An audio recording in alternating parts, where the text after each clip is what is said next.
हाँ नहीं, दिक्कत नहीं आई, मैंने तो तुरंत ज्वाइन किया, तुरंत हो गया ज्वाइन। अच्छा अच्छा, ओके ओके। हाँ, नहीं, मुझे बट कोई डॉक्टर प्रॉब्लम नहीं साहब हुई। को शायद कुछ प्रॉब्लम आ रही है, वो बार बार फोन कर रहे हैं मुझे, तो within 2 minutes we are going to start this program. नहीं, उनके इंटरनेट में होगी, मेरा तो तुरंत ही ऐड हो गया मैंने। हाँ, जिन लोगों को दिक्कत आ रही है वो अगर जूम लिंक पे जाके अपने आप को दोबारा लॉग इन कर लेंगे, लॉग आउट करने के बाद तो लिंक हो जाएगा। सपना जी, मेरे को भी दोबारा लॉगिन करना पड़ा मुझे, इसलिए ही कुछ लगा दिक्कत है कुछ इसमें शायद। जूम के लेवल पे दिक्कत है, इसलिए हाँ, सबको यही जूम एडवाइस कीजिए के कि वो उसमें जो अपने आप को लॉग आउट करें पहले जूम लिंक से और फिर लॉग इन करें, क्योंकि कई लोग कहीं कहीं जूम लिंक से जुड़े हुए हैं, उसकी वजह से टेक्निकल प्रॉब्लम है जूम के लेवल पे।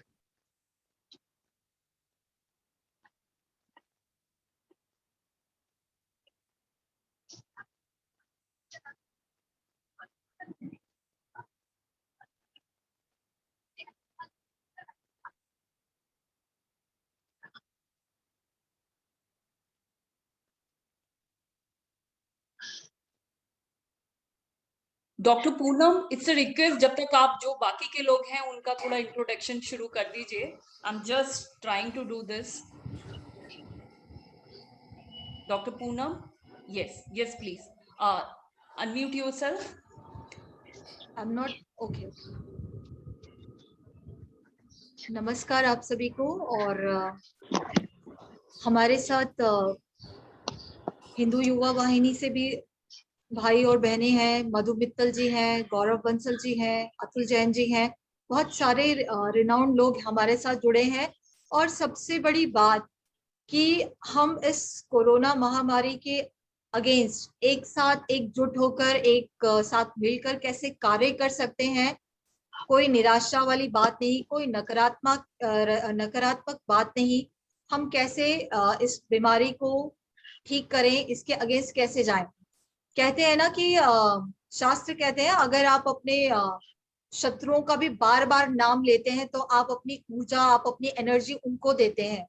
तो ये बीमारी हो गई है, संक्रमण हो गया है, लेकिन हमें इसके उपचार और पॉजिटिव बातों पर ज्यादा ध्यान देना है ताकि हम उस ऊर्जा को अट्रैक्ट करें। इंस्टेड ऑफ नेगेटिविटी, नकारात्मकता को खींचने की बजाय हमें पॉजिटिव लोगों का साथ रखना है, पॉजिटिव लोगों के बीच में बातें करनी है और अच्छी बातें करें अपने पेशेंट्स के साथ भी। और आपके परिवार में अगर कोई भी कोरोना संक्रमित व्यक्ति है तो उसके लिए भी आज ये समय है एक साथ चलने का। अगर एक भी कोई चेन टूटी, एक भी कोई कड़ी टूटी, तो उसका खामियाजा पूरे परिवार को, यानी कि हमारे पूरे समाज को, पूरे देश को उठाना पड़ेगा। क्योंकि ये विषाणु ने हमें ये सिखा दिया है, अगर हम एकजुट नहीं होंगे तब हमारी जो कह सकते हैं जनसंख्या भी, और हमने कितने ही महत्वपूर्ण लोगों को खो दिया है। अगर हम पहले से ही सचेत रहते, हम पहले से ही सजग रहते, क्योंकि हम हिंदुस्तानियों की इम्यूनिटी बहुत अच्छी होती है। फर्स्ट वेव में हमने बहुत अच्छे से अपने आप को बाहर निकाल लिया, लेकिन सेकेंड वेव में विषाणु तो पूरा डबल तैयारी करके आया। 13 बार उसने अपने आप को वेरिएंट किया, और इस बार डबल म्यूटेंट इसलिए कहा गया क्योंकि उसके पास अब स्पीड ज्यादा है और संक्रमण वो ज्यादा कर सकता है और ज्यादा फैल रहा है। पहले इतना नहीं फैलता था, अब ज्यादा फैल रहा है। अब हमें और ज्यादा सचेत और सजग रहने की आवश्यकता है। और सबसे महत्वपूर्ण ये कि आपके परिवार में कोई संक्रमित है, हमें अफवाह पर ध्यान नहीं देना है। जैसा कि पोस्ट कोविड आप देख पा रहे होंगे, और हो सकता है हम डॉक्टर साहब से भी प्रश्न करेंगे, पेशेंट की रिपोर्ट नेगेटिव आ रही है, पोस्ट कोविड भी अटैक्स हो रहे हैं, चाहे वो हार्ट का हो रहा है, चाहे बहुत ज्यादा वीकनेस की वजह से पेशेंट कोलैप्स हो रहा है, फेंट हो रहा है। तो उसका एक कारण है ओवर करना, अपने आप जो हम सीटी स्कैन करा रहे हैं, जो सेल्फ मेडिकेशन करा रहे हैं। हर एक व्यक्ति की प्रकृति अलग होती है, हर एक व्यक्ति का गुण अलग होता है। आपको डॉक्टर की गाइडेंस के अंदर ही सारी दवाइयां लेनी है। हर एक काढ़ा आपके लिए नहीं है, हर एक दवाई आपके लिए नहीं है।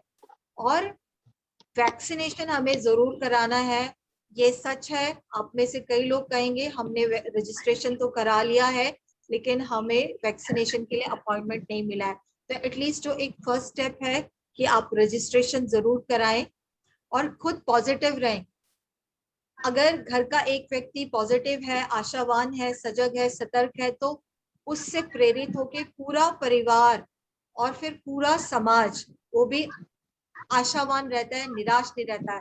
कहते हैं ना कि लड़कर ही आगे हम बढ़ सकते हैं, डर कर पीछे हटकर हम और बीमारी को बढ़ाते हैं।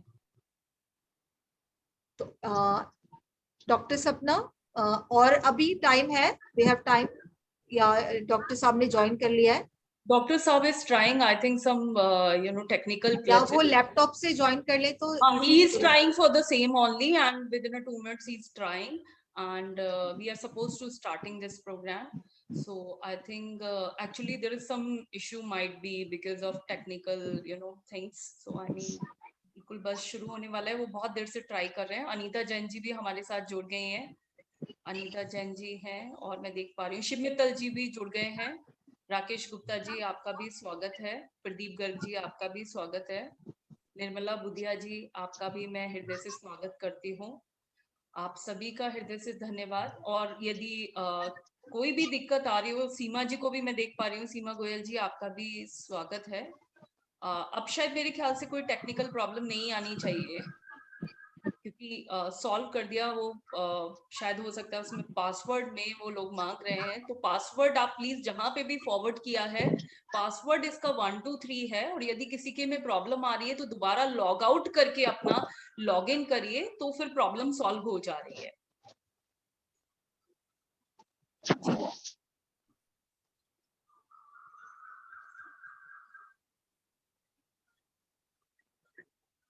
पूनम जी, जो मॉर्निंग में आपने एक बताई थी ब्रीथिंग वाली एक्सरसाइज, जिससे कि जब हमारी thymus thumping, meanwhile I want कि प्लीज आप हमारे श्रोतागण जितने भी हैं उन सबको वो जरूर बताइए, because that is very very beneficial at this point of time. हाँ, तो जैसा कि मैं देख पा रही हूँ सभी आधे से ज्यादा डॉक्टर्स की फ्रेटर्निटी है, फिर भी सबके लिए मैं बता दूं, इस समय इस क्रिया को बोलते हैं थाइमस थंपिंग, जहां पर आप नमस्ते करते हैं और आपका जहां अंगूठा आता है वो जगह है, और ये आपके हाथ की पांचों उंगलियां, और राइट हैंड में भी आपको मेरा लेफ्ट दिख रहा होगा, बट आपको राइट से करना है इस तरीके से। और करना क्या है, आपको सिर्फ टैपिंग करनी है, थंपिंग करनी है। तो इस सिंपल क्रिया से क्या होगा, यहाँ पर जब हम थाइमस ग्लैंड को स्टिमुलेट करते हैं तो टी सेल्स का जनरेशन होता है।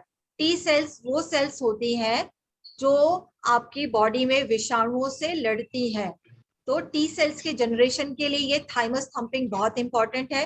दूसरा, ये स्ट्रेस और एंजाइटी को कम करती है। तीसरा, ये आपके अंदर कॉन्फिडेंस लेवल को बिल्डअप करती है। तो इसको करना कैसे है, आपको नाक से सांस लेना है और मुंह से खाली करना है, और करना इसको 15 से 20 सेकंड है। सो ऐसे आप पांचों उंगलियों को मिला लेंगे इस तरीके से, एंड यू विल स्टार्ट।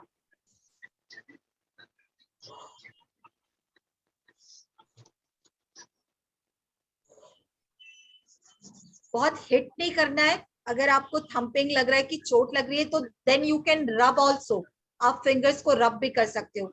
तो this is very effective. Let's do it together for 15 to 20 seconds. Let's start.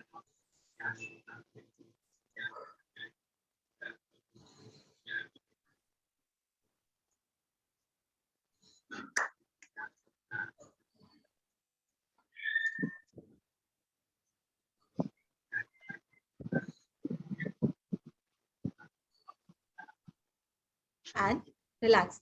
आप इसको दिन में 2 से 3 बार करिए, एंड प्लीज जो कोरोना से संक्रमित है एंड पोस्ट कोविड, उनको जरूर कराइए। और जब तक और टाइम लगता है, एक और चीज पे बात कर लेते हैं। आपने सुना होगा कि इजराइल और अमेरिका वाले अब कोविड के अगेंस्ट में एक नेजल स्प्रे उन्होंने इजाद किया है। तो नेजल स्प्रे क्या करता है, वो नाइट्रिक ऑक्साइड का स्प्रे है जो कि आप नाक में डालते हैं। नाइट्रिक ऑक्साइड क्या है, एंटीवायरल है, किसी भी विषाणु को अंदर नहीं जाने देती। बट आप ये बिना स्प्रे के भी रोज कर सकते हैं। वो किस तरीके से, हमारे शास्त्रों में लिखा है, जब हम ओम का उच्चारण करते हैं, जब हम प्राणायाम करते हैं या मंत्रोच्चारण करते हैं, जिससे कि आपकी पैरानेजल साइनस में जो वाइब्रेशन होती है तब नाइट्रिक ऑक्साइड अपने आप जनरेट होता है। तो जब आप सिंपल ओम चैंटिंग भी करते हैं या किसी मंत्र का उच्चारण करते हैं तो ये आपके लिए बहुत बहुत लाभकारी है। तो जब आप देखें, अगर हम ओम को 3 भागों में डिवाइड करें, अ, उ और म, जब आप अ का उच्चारण करते हैं तो वो स्पंदन, वो वाइब्रेशन आपकी नाभि तक होता है। जब आप उ का उच्चारण करते हैं वो स्पंदन आपके हार्ट तक होता है, हृदय तक होता है। और जो म होता है वो गले और नाक से लेकर आपके पूरे क्राउन तक जाता है, सहस्त्रार चक्र तक जाता है। तो अगर एक कोरोना संक्रमित या दूसरा व्यक्ति सिर्फ और सिर्फ ओम का भी उच्चारण करता है तो भी आप बीमारियों से बचे रह सकते हैं। साइड बेनिफिट इसका क्या होता है कि आपको तनाव कम होता है, आपको नींद ठीक से आती है, आप अपने खाने को अच्छे से डाइजेस्ट कर पाते हैं, जिससे कि आपकी रोग प्रतिरोधक क्षमता बढ़ती है। तो थाइमस थंपिंग और ओम का उच्चारण और प्राणायाम, प्राणायाम में 3 महत्वपूर्ण प्राणायाम है। एक तो है दीर्घ श्वास, लंबा गहरा सांस लेना और लंबा गहरा ही श्वास खाली करना। दूसरा है आपका अनुलोम विलोम, ऑल्टरनेट नॉस्ट्रिल ब्रीदिंग। और तीसरा है भ्रामरी प्राणायाम, जो कि आपके मन मस्तिष्क के तनाव को कम करता है। और अगर हमें कुछ भी नहीं समझ में आ रहा कि हमें प्राणायाम कैसे करना है, हाथ भी नहीं उठा पा रहे, सिर्फ और सिर्फ जो महात्मा बुद्ध ने बताया, सिर्फ और सिर्फ अपनी श्वासों पर ध्यान देना, ब्रेथ अवेयरनेस, निष्पन्द भाव, वो भी आपके लिए बहुत ही लाभदायक है। जी सपना मैम। जी बहुत Would बहुत I धन्यवाद continue? पूनम जी, आपने छोटी छोटी चीजें बताई हैं और वे ये बहुत जरूरी हैं।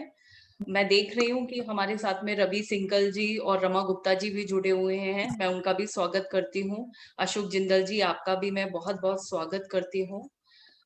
सभी लोगों का, सभी आगंतुकों का मैं स्वागत करती हूँ कि आपने इतना समय निकालकर यहाँ आए हैं। और जैसा कि आप देख रहे हैं, आज इस कोरोना महामारी ने हमारे परिवार के कई सदस्यों को पीड़ित किया है। किसी ने अपनों को खो दिया, कोई अपनों के साथ में कहीं ना कहीं तकलीफ में है। तो ये समय एक दूसरे के साथ सहयोग करने का है, क्योंकि यदि हम एक छोटा सा भी प्रयास करेंगे तो छोटे से भी प्रयास से किसी एक व्यक्ति को भी यदि आप लाभान्वित कर पाए तो कहीं ना कहीं हम हमारी जो ये 1.25 करोड़ की आबादी है उसमें कुछ लोगों को बचा पाए। मैं ये नहीं कहती कि आप बहुत बड़ा काम करिए, आप अपने शुभचिंतक हैं उनसे जरूर बात करिए। यदि आपको पता चलता है कि वो कोविड पॉजिटिव हैं, उनसे बात करिए, उनका धैर्य बनाइए, उनको हिम्मत दीजिए, पॉजिटिव बातें करिए। पॉजिटिव सोच भी कहीं ना कहीं बीमारी को कम कर रही है। मैं अब चाहूंगी कि डॉक्टर पूनम सिंह जी बस अभी थोड़ी देर में इसको शुरू करें। उससे पहले अजय गुप्ता जी हमारे बीच में है, मैं चाहूंगी कि अजय गुप्ता जी आप भी 2 शब्द बोलिए जी। थैंक यू डॉक्टर सपना, आपने जो ये इनिशिएट किया है सबसे ज्यादा प्रोडक्टिव। जैसा कि मेरे से पहले मैडम ने बोला कि जितना हम कोरोना को लेके बात करेंगे या कोरोना को की निगेटिविटी को लेके बात करेंगे, वो कहीं ना कहीं हमारे दिमाग में, हमारे जहन में कर जाएगी। ये एक टेम्परेरी फेस है हमारी जिंदगी का। कभी जीवन में किसी ने नहीं सोचा था कि ऐसा कोई समय हमारे पास आएगा कि जहां पर हम लोग अपने आप को ऐसा फील करेंगे, लेकिन ऐसा नहीं है कि हमें ऐसा फील करना है। हम अगर सब कलेक्टिवली इसको कैसे इससे लड़ा जाए और कैसे हम इससे सावधान रहें और अपनी बीमारियों से दूर रखें, अगर एक दूसरे को सहयोग करेंगे तो निश्चित रूप से ये सब भयावह स्थिति खत्म हो जाएगी। और हमें इसमें भी एक दूसरे को मोटिवेट, फिजिकल डिस्टेंस रखना है और सोशली एक दूसरे के साथ में जुड़ना है। अगर हमें कहीं पता चलता है कि कोई व्यक्ति हमारे पड़ोस में, हमारे मित्र या हमारे दोस्त या रिश्तेदार कहीं पे कोई दिक्कत में है, तो उनसे जरूर फोन पे बात करें, उनको जितना संभव हो सके उतनी मदद करें। हमारी 90% परेशानियां केवल आपस में बात करके भी खत्म हो जाती है। लेकिन मेरा एक अपील है कि खुद डॉक्टर मत बनिए, क्योंकि हर एक की शरीर का विकास, हर एक के शरीर का शारीरिक तंत्र अलग अलग होता है। अलग अलग दवाई, अलग अलग चीजें उसके अप्लाई होती हैं। अच्छा है कि हम खुशनुमा, जैसा अभी निदेश चंद्र जी वैष्णव जी ने लिखा है, मैं उनकी बात से सहमत हूँ। जितना हम खुशनुमा रहेंगे उतना अच्छा रहेंगे। हमारे बीच में काफी मृत्यु दर बढ़ रहा है, रिश्तेदार जा रहे हैं, उसमें भी मेरा एक सुझाव यह है कि बजाय इसके कि हम ऐसे मैसेजों को स्प्रेड करें ऐसे ग्रुपों में जिसमें वो है भी नहीं। देखने में आया कि 90% हमारे बीच में शोक संदेश ऐसे आते हैं और हम शोक प्रस्ताव और अपनी संवेदना व्यक्त करते हैं, परंतु वो व्यक्ति जिसके बारे में वो सूचना है या उसका परिवार का कोई भी सदस्य उस ग्रुप में नहीं होता है। लेकिन ऐसे संदेश जब आते हैं तो कहीं ना कहीं भय की स्थिति बनती है। मेरा अनुरोध है कि अगर कोई ऐसा हमारे सभी परिवारों में ऐसा हो रहा है, उसको हम सीमित रखें, उन्हीं व्यक्तियों से सीधा बात करें, उनको सीधा संभावना दें। डॉक्टर साहब हमारे साथ जुड़ गए अरे, हैं। that's good. जी जी, थैंक यू वेरी मच। और डॉक्टर वीएम अग्रवाल जी हमारे साथ जुड़ चुके हैं। डॉक्टर साहब प्लीज अपनी वीडियो ऑन कर लीजिए। सुभाष गर्ग जी, मैं आपका भी स्वागत करती हूँ, आपने हैंड रेज किया है। हमारे साथ में वीएम अग्रवाल जी जुड़ चुके हैं। एक्चुअली लैपटॉप में वो सॉफ्टवेयर अपडेटेड नहीं था, जिसकी वजह से हमें थोड़ी देर हुई है। और डॉक्टर साहब से मेरा निवेदन है, प्लीज अनम्यूट योरसेल्फ। डॉक्टर साहब,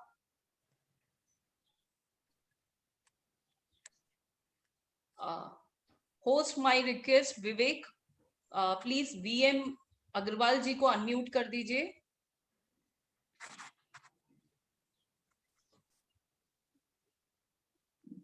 ये जो कार्यक्रम है, मैं चाहूंगी कि जब तक वीएम अग्रवाल जी अपना माइक और अपना वीडियो ऑन करते हैं, मैं डॉक्टर पूनम जी को आमंत्रित करूंगी कि प्रार्थना के साथ में विधिवत इस कार्यक्रम को शुरू करें। आइए, संभव हो सके तो आप सभी लोग सीधे बैठ जाइए, दोनों हाथ नमस्कार मुद्रा में।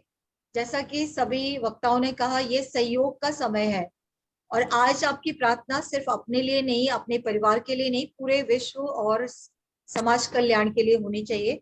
धीरे से आंखों को बंद कर लें। पहले 3 बार ओम का उच्चारण करेंगे और दूसरा जो मंत्र है वो गुरु शिष्य मंत्र है, जिसका अर्थ यही है कि सभी लोग, हम लोग साथ में मिलकर काम करें समाज कल्याण के लिए और एक दूसरे के साथ कभी भी मतभेद ना हो। श्वास भरें।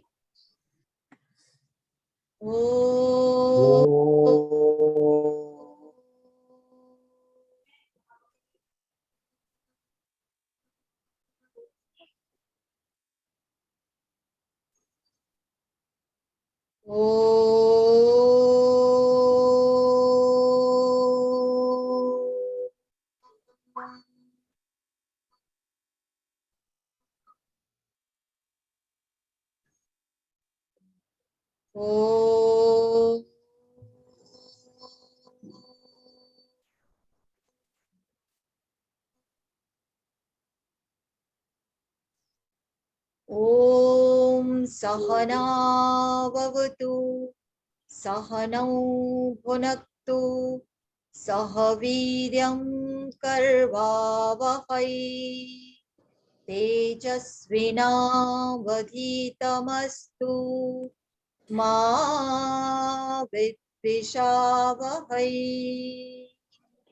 ओम शांति शांति शांति।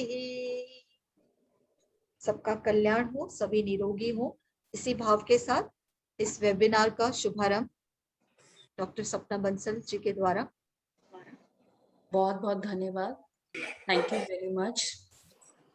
सभी को प्रणाम करती हूँ। वीएम अग्रवाल जी, वीएम अग्रवाल जी के बारे में जितना बताया जाए उतना कम है। आप बहुमुखी प्रतिभा के धनी हैं और सबसे बड़ी बात ये है, मैं आपके बारे में बताना चाहूंगी, वीएम अग्रवाल जी एक सीनियर फिजिशियन है, बहुत लंबे समय से आप समाज की सेवा कर रहे हैं। आपके द्वारा कई गवर्नमेंट ऑर्गेनाइजेशंस में काम किया गया है। आप मैं आपके बारे में ये बताना चाहूंगी कि आप senior medical officer in prime minister house हैं, साथ ही साथ सीएमओ इन प्रेसिडेंट स्टेट रहे हैं। और आपने अपने टाइम पे आपने डॉक्टर के साथ साथ FMS दिल्ली यूनिवर्सिटी से, जिसकी की बहुत ज्यादा वैल्यू भी है, आपने वहां से MBA किया हुआ है, और आप इस समय कई सारी ministry of health, welfare, family welfare, master training and quality assurance से जुड़े हुए हैं, और समय समय पर आपने समाज की सेवा की है, समाज के लिए समर्पित रहे हैं, और सबसे ज्यादा आपके अंदर जो सेवा भाव है उसको मैं नमन करती हूँ। मैं बहुत मान और सम्मान के साथ में VM अग्रवाल जी को आमंत्रित करना चाहूंगी कि वो आए और अपने विचारों के द्वारा हमको लाभान्वित करें, और मैं इस प्रयास के लिए आप यहाँ आए हैं उसके लिए मैं शिव मित्तल जी और अनिल अग्रवाल जी को धन्यवाद दूंगी, क्योंकि उन्हीं के प्रयास से हमें आपकी सेवा प्राप्त हो पाई है। तो मैं बहुत मान और सम्मान के साथ में डॉक्टर साहब को आमंत्रित करना चाहूंगी। VM Agarwal ji, sir please unmute your mic. Doctor साहब, Vivek please unmute. Post it's a request. VM Agarwal ji को मैं पिन कर रही हूँ, आप मैम उनको मैंने unmute कर दीजिए। मैम मैंने म्यूट कर दिया। नहीं, वो फिर से म्यूट हो गए, आप प्लीज।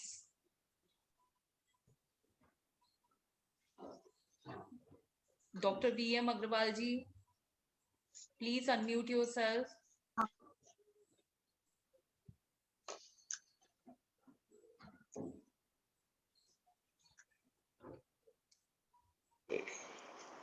हेलो। हाँ जी डॉक्टर साहब जी, आपकी आवाज जी, सुनाई दे। आप सभी को मेरा नमस्कार। ये मेरा सौभाग्य है कि मुझे आपसे जुड़ने का मौका मिला आज। ये तो सब देखिए जानते हैं कि इस समय हमारा देश बड़ी कठिन परिस्थिति से गुजर रहा है, और इस समय कोरोना अपनी चरम सीमा पर है। इसलिए जो हम डॉक्टर्स या पैरामेडिकल स्टाफ या और दूसरे फ्रंटलाइन वर्कर्स इसका सामना कर रहे हैं, उनके अलावा आप सबका भी सहयोग बहुत आवश्यक है इसकी रोकथाम के लिए। आप सभी से मेरा अनुरोध होगा कि आप लोग अपने घरों में सुरक्षित रहें, बाहर ना निकले किसी भी काम से। सेल्फ क्वारंटीन इस समय का मूल मंत्र है। अगर आप घर में बंद रहेंगे तो ऐसी कोई चीज नहीं है कि आपको इस बीमारी से सामना करना पड़े। हमारी भारत सरकार अपना पूरा प्रयास कर रही है इसकी रोकथाम के लिए, लेकिन हम सबका सहयोग भी उनके इस प्रयास के लिए आवश्यक है। मेरा आपसे अनुरोध है कि बीमारी के थोड़े से भी लक्षण आने पर, थोड़ा भी बुखार आए या गला खराब हो या जुकाम हो, खांसी हो, तो आप उसको लाइटली ना लें। आप उसको तुरंत ही अपने जो भी आपके डॉक्टर हैं उनसे तुरंत संपर्क करें, उनकी राय लें, जो भी वो आपको मशवरा दें, जो भी आपको बताएं कि आप ऐसा करिए, उसका जरूर पालन करें। ये बहुत आवश्यक है। इसके अलावा साधारण सिम्टम जो भी है इनको भूल कर भी इनका इग्नोर ना करें, क्योंकि मैंने अपनी प्रैक्टिस में देखा है बहुत से व्यक्ति, उनको अगर थोड़ा सा भी फीवर हो रहा है या थोड़ा भी सिम्टम्स आ रहे हैं तो वो उनको इग्नोर कर रहे हैं, और अल्टीमेटली ये हो रहा है कि वो बाद में जब ये बीमारी काफी फैल जाती है, काफी अपना काफी गंभीर रूप धारण कर लेती है, तब बड़ी कठिनाई आती है। तो इसलिए मेरा आपसे सभी से अनुरोध है कि शुरू में ही तुरंत ही आप अपना कंसल्टेशन लें। और मैं अपने वरिष्ठ साथियों से अनुरोध करूंगा, खासकर जिनको डायबिटीज है या ब्लड प्रेशर है या हार्ट डिजीज वगैरह है, वो अपना विशेष ध्यान रखें और अपना ब्लड प्रेशर और ब्लड शुगर टाइम पर मॉनिटर करते रहें, क्योंकि इस दौरान जो कि थोड़ा सा मानसिक तनाव होता है, जो कि बड़ा नेचुरल है। और इसके अलावा अगर चांस की बात, अगर आपको कोई सिम्टम्स आते हैं तो बीमारी में भी और दवाइयों के कारण भी शुगर वगैरह, ब्लड प्रेशर वगैरह बढ़ जाता है। इसलिए आप समय समय पर मॉनिटर करते रहें।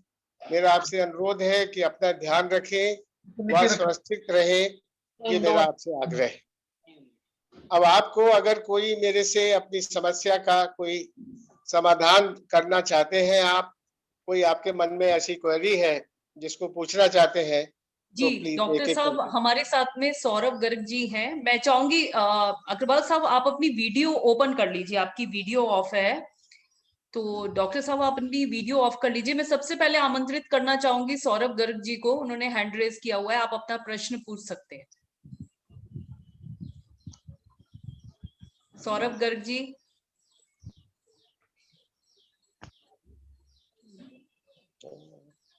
ओके, प्रदीप बंसल जी हमारे साथ हैं। प्रदीप बंसल जी, आप पूछ सकते हैं अपना क्वेश्चन। जिसको भी क्वेश्चन पूछना है प्लीज हैंड रेज कर दीजिए। मैम जी। मेरे को जो है 20 दिन हो गए हैं कोविड हुए, और मैं अब नॉर्मल फील कर रहा हूँ हर तरीके से। मेरे को पिछले 10 दिन से कोई प्रॉब्लम नहीं है, लेकिन मेरा आरटीपीसीआर अभी भी पॉजिटिव आया है। तो मुझे क्या मेडिसिन दोबारा लेनी चाहिए या नहीं?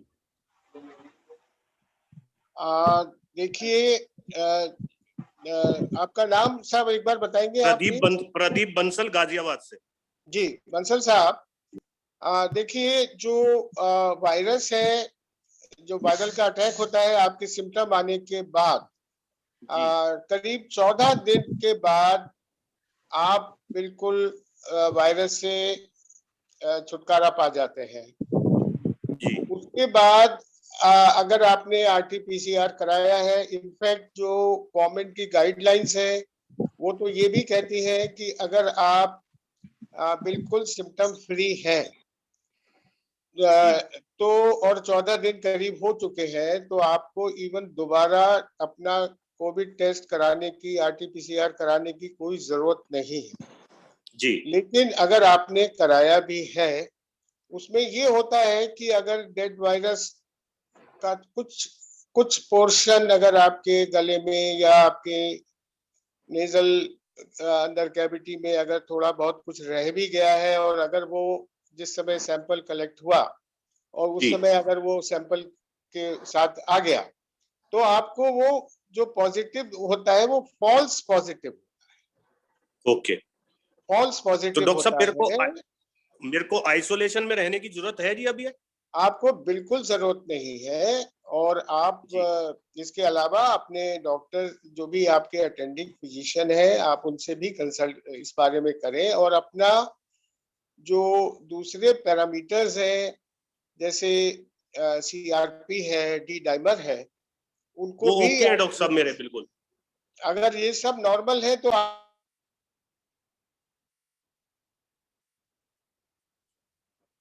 आपको बिल्कुल चिंता करने की जरूरत नहीं है। आप बिल्कुल कोरोना फ्री है।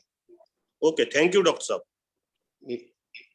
हेलो थैंक डॉक्टर यू साहब। डॉक्टर जी। अंशुल सिंगल जी, दूसरा प्रश्न अंशुल सिंगल जी का। जी प्लीज। हेलो डॉक्टर साहब, नमस्कार। जी डॉक्टर नमस्कार। साहब, मेरा नाम अंशुल सिंगल है। क्वेश्चन मैं अपने फादर के लिए पूछना चाहता हूँ। उनको 21 तारीख को उनका आरटीपीसीआर हुआ था, तो वो पॉजिटिव हुए थे, और लगभग 8वें-9वें दिन उनको 9th डे के करीब थोड़ा उनकी जो ऑक्सीजन है वो उसका लेवल कम हुआ था। तो अब डॉक्टर, हमारे को ये क्वेश्चन है कि इसमें अभी हमने उन्हें हॉस्पिटलाइज तो करा दिया क्योंकि उनकी ऑक्सीजन बहुत कम हो रही थी, 90 के आसपास आ रही थी। आज उनका 14th डे के आसपास है। तो अब लेकिन फिर इसमें कितना प्रोसेस लगता है, मतलब जो ठीक होने का टाइम है इसका, कुछ इसमें इस तरह की बात होती है कि इंसान कितने धीरे धीरे उसका लंग का इन्फेक्शन खत्म होता है।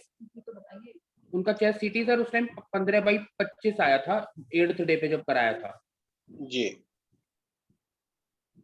देखिए, 15/25 is categorized as severe infection. Okay. तो इसको जाने में थोड़ा समय लगेगा। इसको जाने में समय लगेगा। होपफुली अब शायद आपके फादर का जो ऑक्सीजन लेवल भी है थोड़ा सुधार पर आ रहा होगा, लेकिन आप जो बता रहे हैं 91% था, ये काफी कम था और इसमें नॉर्मली ऑक्सीजन वगैरह देनी चाहिए। नहीं ऑक्सीजन हमने डॉक्टर साहब उनको 8वें दिन उनका, जब 8वें दिन टेस्ट कराया था उस दिन उनका 96 था, 9वें दिन एकदम 94 हो गया, 10वें दिन एकदम 92 हो गया, तो हमने उन्हें 10th डे एडमिट करा दिया जी। अभी उनको 4 दिन तो हो भी गए हैं एडमिन में। अब वो एक्चुअली और बिल्कुल थोड़ा सा ना रुक नहीं पा रहे हैं वो, मतलब मेरे से, मतलब वो थोड़े बेचैन हो रहे हैं कि जो भी हो जाएगा मेरे साथ मुझे लिया।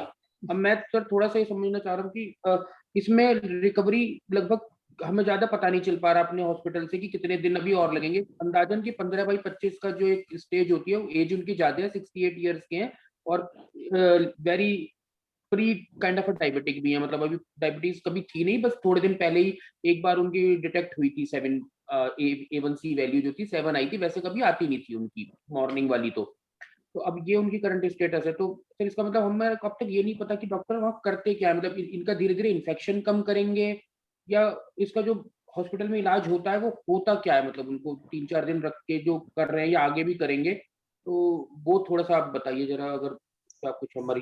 देखिए, डॉक्टर्स अपनी पूरा प्रयास करते हैं। कोई भी जो भी एडमिट होते हैं अस्पताल में, वो अपनी पूरी योग्यता का और पूरी ताकत से मरीज को ठीक करने की कोशिश करते हैं।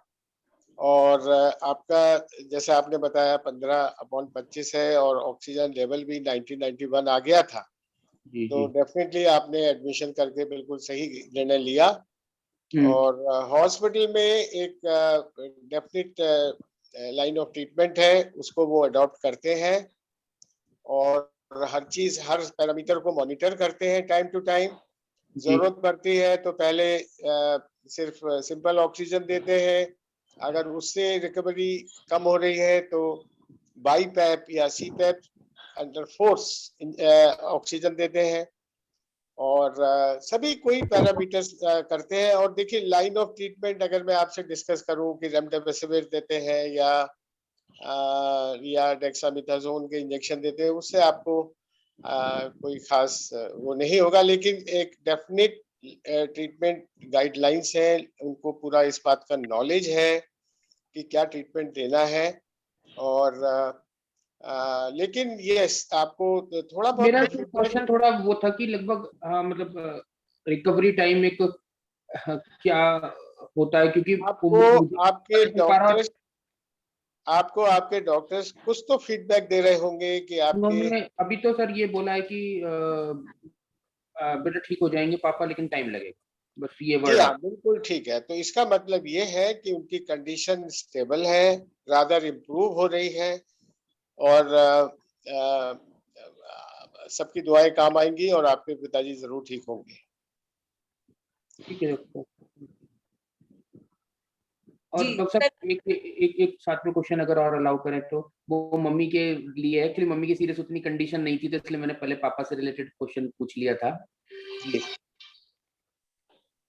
थैंक यू डॉक्टर साहब। अभी जैसे मम्मी को 14 दिन हो गए हैं, नेगेटिव का टेस्ट नहीं कराया, पर अब हम उनसे मिल सकते हैं या उन्हें उनकी कंडीशन अभी स्टेबल है या उन्हें बुला सकते हैं अपने पास? क्या आपकी मदर भी पहले पॉजिटिव थी? हाँ जी, हाँ जी, हाँ जी। और वो भी ट्रीटमेंट ले रही थी? हाँ, वो भी ट्रीटमेंट ले रही थी, पर उनका शायद निमोनिया डेवलप नहीं हुआ था, तो उनका SpO2 फॉल नहीं हुआ था उनको, बल्कि अभी तो 16-17 दिन हो गए हैं फर्स्ट सिम्टम आए हुए और टेस्ट पॉजिटिव आए हुए 15 दिन हो गए हैं लगभग। जी, जैसा कि मैंने आपको अभी पहले भी बताया था कि 14 दिन के बाद इन्फेक्टिवनेस नहीं रहती है व्यक्ति में। तो अगर आप बता रहे हैं 16-17 दिन हो गए हैं, तो वो बिल्कुल बाहर आ सकती है और वो आप किसी को भी इन्फेक्ट नहीं करेंगे। ठीक है जी। पर उनका फीवर अभी भी है थोड़ा थोड़ा सा, लगभग वो 99 के करीब उन्हें अभी भी आ जाता है। देखिए जी, एक चीज और भी है कि उसमें सिम्टम लेस होना चाहिए। अच्छा। मरीज को सिम्टम्स नहीं होने चाहिए, कम से कम 3-4 दिन तो वो बिल्कुल सिम्टम फ्री हो।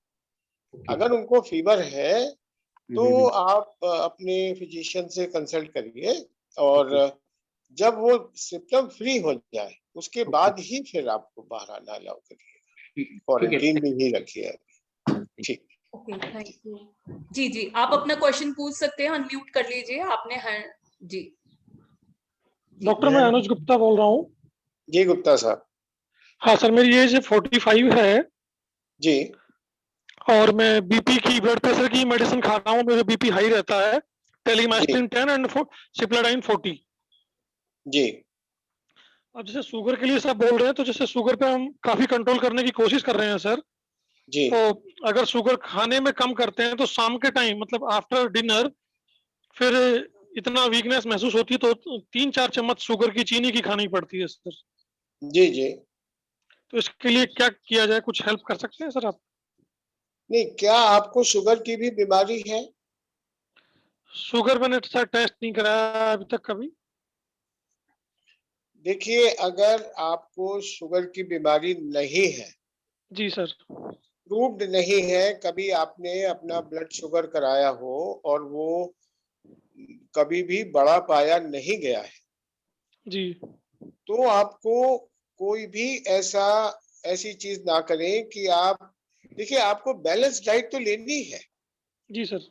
आपको बैलेंस डाइट लेनी है। ऐसा इतना भी कम मत खाएं कि मेरी शुगर नहीं ना बढ़ जाए। जी ये जी जो मैंने आपको सलाह दी थी उन लोगों के लिए कि जो ऑलरेडी डायबिटिक है जी जी और जिनकी शुगर शायद प्रॉपरली कंट्रोल नहीं है, जी सर। चांस होता है कि बिकॉज ऑफ स्ट्रेस थोड़ी सी जी और बढ़ जाती है। लेकिन एक नॉर्मल व्यक्ति जिसकी शुगर बढ़ी हुई नहीं है, जी उनको इस चीज की तरफ बहुत ज्यादा ध्यान देने की जरूरत नहीं है। जी आप अपना बैलेंस डाइट खाएं। और जैसा कि आप बता रहे हैं कि डिनर के बाद मुझे थोड़ी परेशानी हो जाती है, इसका मतलब आप काफी हेलो। डॉक्टर साहब आपका म्यूट हो शायद गया जी। हाइपोग्लाइसीमिया में जा रहे हैं। हाँ जी तो सर। जो शुगर कम हो जाती है जी सर। जी सर। उसको हम हाइपोग्लाइसीमिया कहते हैं। तो जैसे आपने बताया कि मुझे ऐसा वीकनेस लगती है और जी जी। घबराहट सी होती है काइंड ऑफ, तो और तो इट्स शुगर अ लेने पार्ट के ऑफ बाद, diabetic. It's a part of diabetic. Not, it is not a part of diabetes. लेकिन अगर आप ओके। खाना पीना ठीक नहीं करेंगे तो जी। हो सकता है नॉर्मल से कम शुगर हो जाए। Okay, that may be decline. Yes, तो you should have a balance diet. Okay आप बहुत ज्यादा रेस्ट्रिक्शन ना करें। Okay okay sir. ये जो रेस्ट्रिक्शन करना है उनको जो जो प्रूवन डायबिटिक है। Okay sir. ठीक है ये सर। पता ये पता कैसे चलता है सर, जैसे शुगर बढ़ गया है, अब ये कम होता है तो शायद मुझे लगता है कि बॉडी डिमांड करती है चीनी खाने के लिए, शुगर खाने के लिए। नहीं, ऐसा नहीं है। आपको देखिए, ये कोई पैरामीटर नहीं है। बेस्ट ये है कि अगर आप घर में अपने ग्लूकोमीटर रखें जी सर। और सेल्फ मॉनिटरिंग कर लें, वो सबसे आसान तरीका है। Okay sir. अगर बढ़ी हुई है तब आप रेस्ट्रिक्शन करें, और अगर नहीं है तो आप बैलेंस डाइट खाएं। जी सर। ठीक है sir. Thank you doctor. Thank you doctor doctor, सो साहब, नाइस ऑफ यू। डॉक्टर साहब मैं हाँ, आप क्वेश्चन पूछिए। डॉक्टर साहब आपकी फोटो नहीं आ रही है, आप ना जो वो कैमरा है मैडम, उसको मैंने वीडियो ऑन कर रखा है, स्टिल वीडियो नहीं आ ऑन कर रही। रखा है, लेकिन वीडियो ना वो सामने पेपर दिखा रहा है, आपका फेस नहीं दिखा रहा। आप उस कैमरे को अपने फेस की तरफ। ओके ओके ओके, दैट हाँ इज जी, my fault. Yes yes yes, sorry too, I mean, हाँ।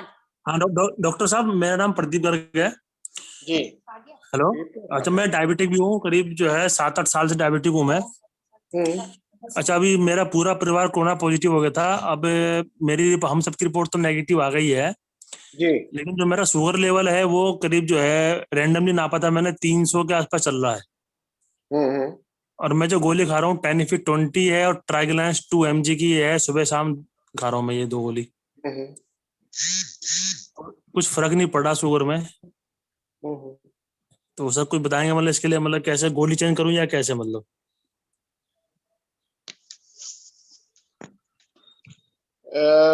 आप मुझे एक बार क्वेश्चन जरा दोबारा कहेंगे, क्योंकि मैं थोड़ा सा इसको ठीक कर रहा, कोशिश करने की कर रहा हूँ कि मेरी अच्छा, फोटो अच्छा। आज अभी पीछे डॉक्टर साहब ये है। इसको आप बंद करके ना वीडियो को दोबारा से स्टार्ट कर दीजिए, स्टार्ट वीडियो को, ठीक हो जाएगा। मेरा स्टार्ट वीडियो को क्वेश्चन ये दोबारा से कर दीजिए एक बार आप, ठीक हो जाएगा फिर। क्या करूं?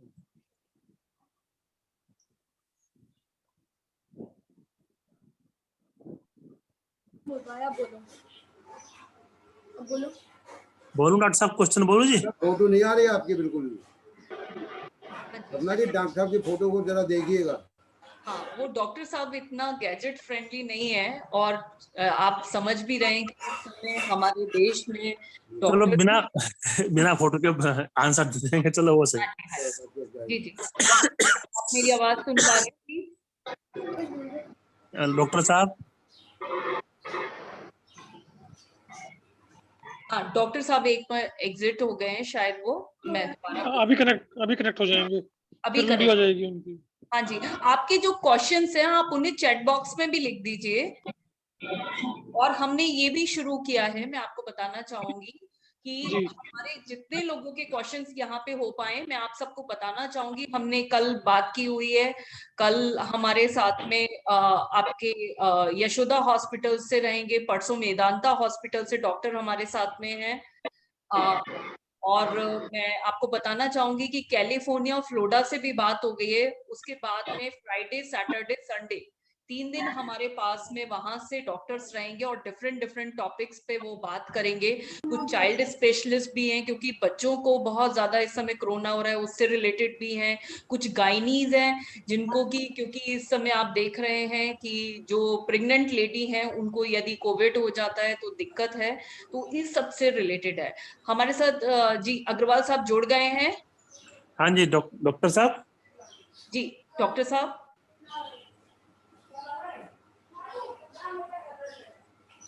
जी बताइए। हाँ डॉक्टर साहब, प्रदीप गर्ग बोल रहा हूँ मैं। जी। मैं पिछले 8-10 साल से डायबिटिक भी हूँ। अभी पीछे 13 तारीख को मैं कोविड पॉजिटिव हो गया था, मेरा पूरा परिवार हो गया था मेरे साथ में। जी। तो अब 25 तारीख में हम सबकी रिपोर्ट नेगेटिव आ गई है। लेकिन जो मेरा शुगर लेवल है वो करीब रैंडल में पता मैंने 300 के आसपास चल रहा है शुगर लेवल मेरा। जी जी।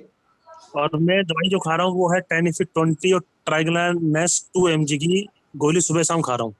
जी। तो कुछ इससे मतलब शुगर में लेवल में कुछ फर्क नहीं पड़ रहा। मतलब जब भी मैं नापता हूँ, रैंडमली नापता हूँ मैं, जी। तो खाली पेट भी जो है तकरीबन 200-250 के आसपास आती है। जी। और रैंडमली ये 300 रहती है मेरी इस गोली से। ओके, ये तो काफी ज्यादा लेवल आप बता रहे हैं। हाँ जी, हाँ जी, हाँ जी। और क्या आपको जिस दौरान आपको कोरोना का ट्रीटमेंट हुआ था, क्या हाँ जी, आपको स्टेरॉइड्स दिए गए थे? हाँ जी। ये मतलब मेट्रोल या डेक्सामेथासोन इस तरह की कोई चीजें दी गई थी? नहीं, मैं सिर्फ जो गोली खाई थी सर डॉक्टर साहब, मैंने बता रहा हूँ, मैं ये एजिथ्रोमाइसिन खाई थी 3 दिन, सॉरी 5 दिन। जी। आइवरमेक्टिन 3 दिन खाई थी। और जिनकोनिया और ये एल्मिस्ट के नाम से गोली थी, ये मैंने 10 दिन करीब खाई थी मैंने। जी जी। हाँ जी। नहीं देखिए, आपकी अगर शुगर इतनी ज्यादा है तो हमें शायद इंसुलिन की जरूरत होगी। अच्छा अच्छा। जी हाँ, इन दवाइयों से अगर कंट्रोल नहीं हो रही है तो मैं आपको यही सजेस्ट करूंगा कि अपने आप फिजिशियन से बात करें। तो कम से कम एक इंजेक्शन तो वो जो रात को लगता है, लॉन्ग एक्टिंग इंसुलिन होता है, वो आपको ऐड करेंगे और शुगर कंट्रोल करने की कोशिश करी जाएगी। शायद दवाइयों से पूरी तरह से आपका कंट्रोल नहीं हो पा रहा है। अच्छा अच्छा अच्छा अच्छा। जी। चलो अच्छा, दूसरी और ये मेरी वाइफ के जो है ना 3-4 दिन से चेस्ट में पेन हो रहा है, तो लोग ये सलाह कर रहे हैं कि इसका सीटी कराओ। ये भी 23 तारीख में मतलब 25 में नेगेटिव आ गई थी।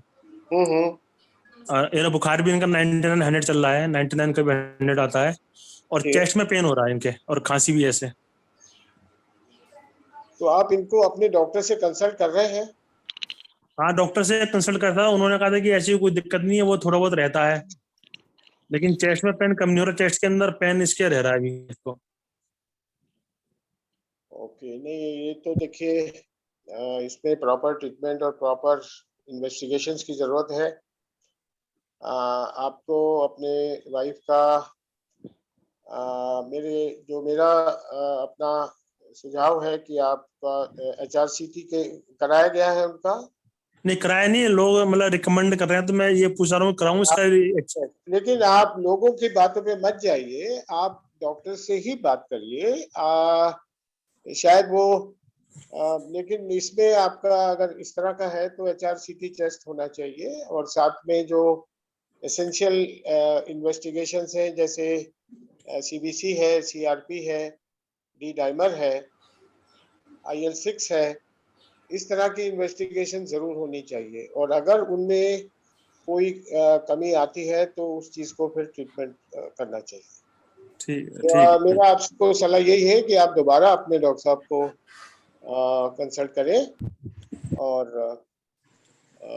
आप उनसे बात करें तो जरूर इसका समाधान होगा।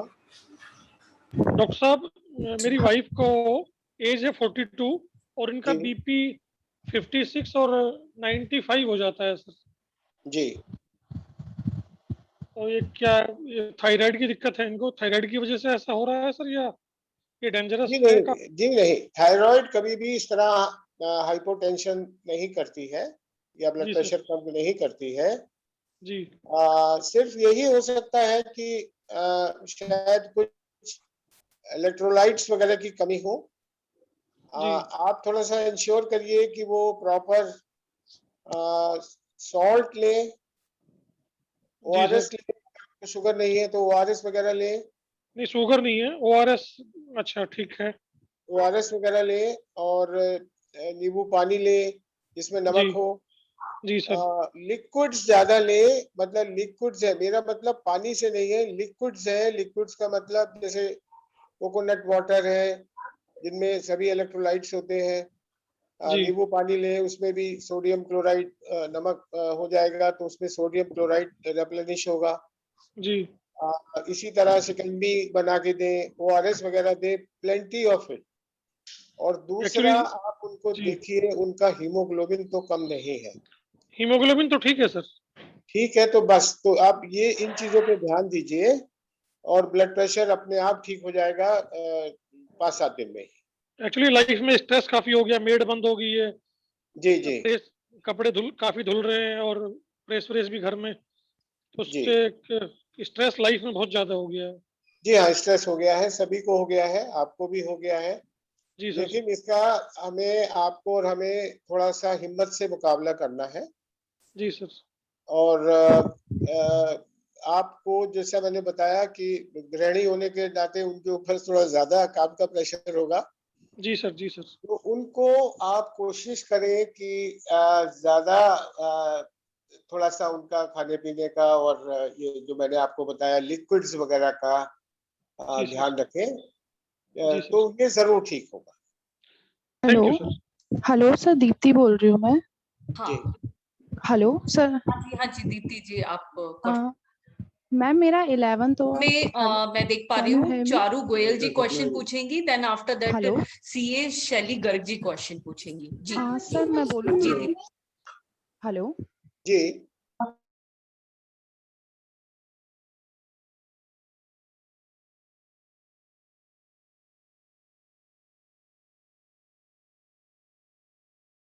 मेरा नेगेटिव आया था, उसके बाद फिर मेरे सिम्टम्स फिर भी दिख रहे थे नेगेटिव आने के बाद भी, और फिर मेरा 19 अप्रैल को मैंने तीरथ राम हॉस्पिटल में दिखाया अपने को, तो उन्होंने मेरा HRCT करवाया। जी। HRCT कराने के बाद फिर उन्होंने मेरी मेडिसिन स्टार्ट कर दी, कह रहे आपके लंग्स में इन्फेक्शन है, तो उन्होंने मुझे मेडिसिन स्टार्ट कर दी थी। मैं आपको मेडिसिन के नाम बताऊं? जी बताइए। हाँ, मेरी एक सेकंड सर, एक सेकंड प्लीज। मेरी मेडिसिन थी आइवरमेक्टिन थी, एक डीस करके थी, एजिथ्रो थी, मॉन्टियर थी, मूसिनेक थी, लिमकी थी, जिंकोविट थी, रैपिडस सिरप था और मेड्रोल थी। जी मैं 19 से लेके 27 तक वो मेडिसिन खाती रही।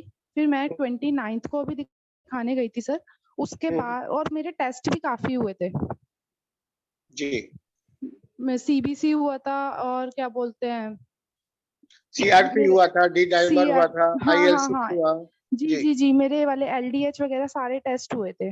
हम्म। उसके बाद फिर मैं 29 को दिखाने गई हूँ तो मुझे डॉक्टर ने ये बोला है कि आपका इन्फेक्शन और इंक्रीज हो गया है लंग्स ओके। में। मेरा 29 को दोबारा से मेरा HRCT किया है। हम्म। हाँ 29 को जब मेरा HRCT हुआ तो 29 को उन्होंने मुझे प्रेडमेट एजीथ्रो वगैरह टैबलेट दे दी है, बट ये है मुझे उससे कोई भी रिलीफ नहीं हो रहा। मेरा HRCT में आ रहा है। अब मैंने यहाँ अपने आसपास कंसल्ट करा है तो मुझसे बोला है कि आपका तीरथ राम में CT स्कैन सही नहीं हुआ है, HRCT जो हुआ है वो सही नहीं हुआ है क्योंकि उसमें CT वैल्यू क्लियर नहीं है। कोई CT वैल्यू ही नहीं लिखी है सर मुझे, बट मेरा एक्सरे देख के बोला है कि यू आर कोविड पॉजिटिव। तो अब आई एम कंफ्यूज कि मैं कोविड पॉजिटिव हूँ क्या नहीं, क्योंकि मेरा वो RT-PCR और रैपिड भी नेगेटिव आया है और मुझे सिम्टम्स भी है। मेरा फीवर 1 महीने से नहीं जा रहा है, मुझे कफ भी है, बीच बीच में धसका उठता है मुझे जी और बॉडी मेरी राइट हैंड साइड की कभी कभी सुन पड़ जाती है और वीकनेस बहुत ज्यादा रहती है मुझे। जी तो आप बता दीजिए। देखिए एक बात मैं आपको बताऊं कि ऐसा जरूरी नहीं है कि अगर रैपिड टेस्ट में नेगेटिव आया है, जी रैपिड टेस्ट की अपनी रिलायबिलिटी काफी कम है। जी RT-PCR की रिलायबिलिटी कंपैरेटिवली बहुत ज्यादा है, लेकिन कुछ परसेंट चांसेस उसके भी होते हैं कि फॉल्स नेगेटिव आ जाए या फॉल्स पॉजिटिव आ जाए। तो जो जजमेंट है कि एक मरीज है उसका किस तरह ट्रीटमेंट करना है या कैसे आगे बढ़ना है, तो राइटली सो आपको सारे ब्लड टेस्ट कराए गए हाँ और शायद आपका CRP और IL6 या LDH वगैरह या सीरम फेरेटिन वगैरह काफी बढ़ा हुआ होगा। सर मैं आपको CRP देख के बता देती हूँ, एक सेकंड। मेरा CRP हुआ है, CRP है मेरा 1.0। ये तो कोई खास ज्यादा नहीं है आपका। मेरा CRP 1.0 था, बट मेरा एक चीज थी LDH है शायद वो 146, एक चीज थी TSH, वो मेरा TLC आया था 4.70। तो वो बोला था कि आप एक बार डॉक्टर से कंसल्ट आपकी करो। आवाज थोड़ी कम हो गई है जी। सर मेरा TSH 4.70 था, तो मेरे से बोला है कि अभी किसी ने कि आप डॉक्टर से कंसल्ट करो किसी दूसरे से, तीरथ राम में ट्रीटमेंट सही नहीं हो रहा है क्योंकि आपके लंग्स में इन्फेक्शन हो गया और अभी ये भी नहीं कह सकते कि कितना % इन्फेक्शन है और ये भी नहीं पता कोविड का इन्फेक्शन है ये या वायरल इन्फेक्शन जो भी है।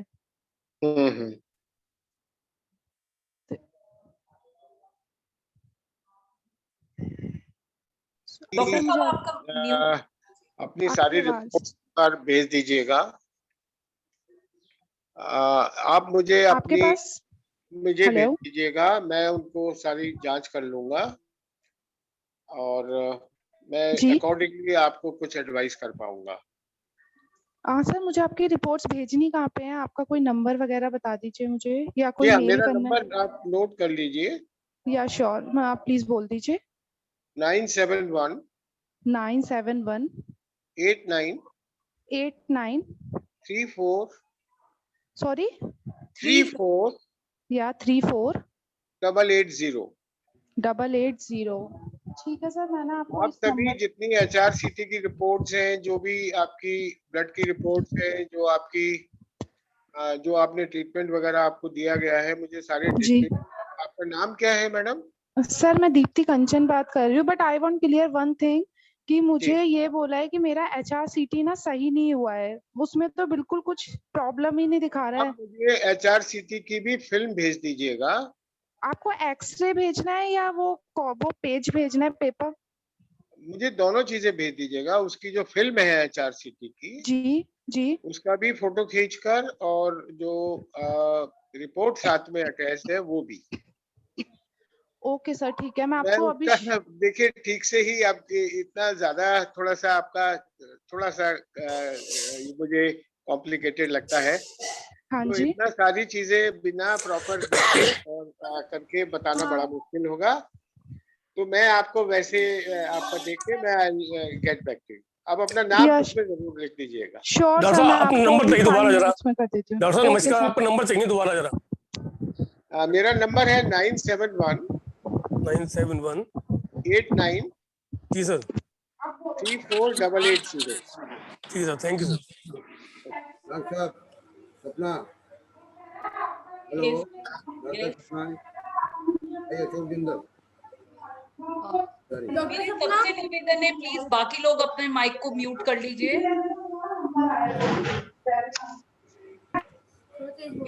डॉक्टर सपना जी अशोक जिंदल जी, जी पूछिए। एक मिनट, मैं सबसे पहले तो डॉक्टर साहब, आप सपना जी, आपके और आपकी जो पूरी टीम को साधुवाद देना चाहूंगा कि बहुत अच्छी पहल की आपने।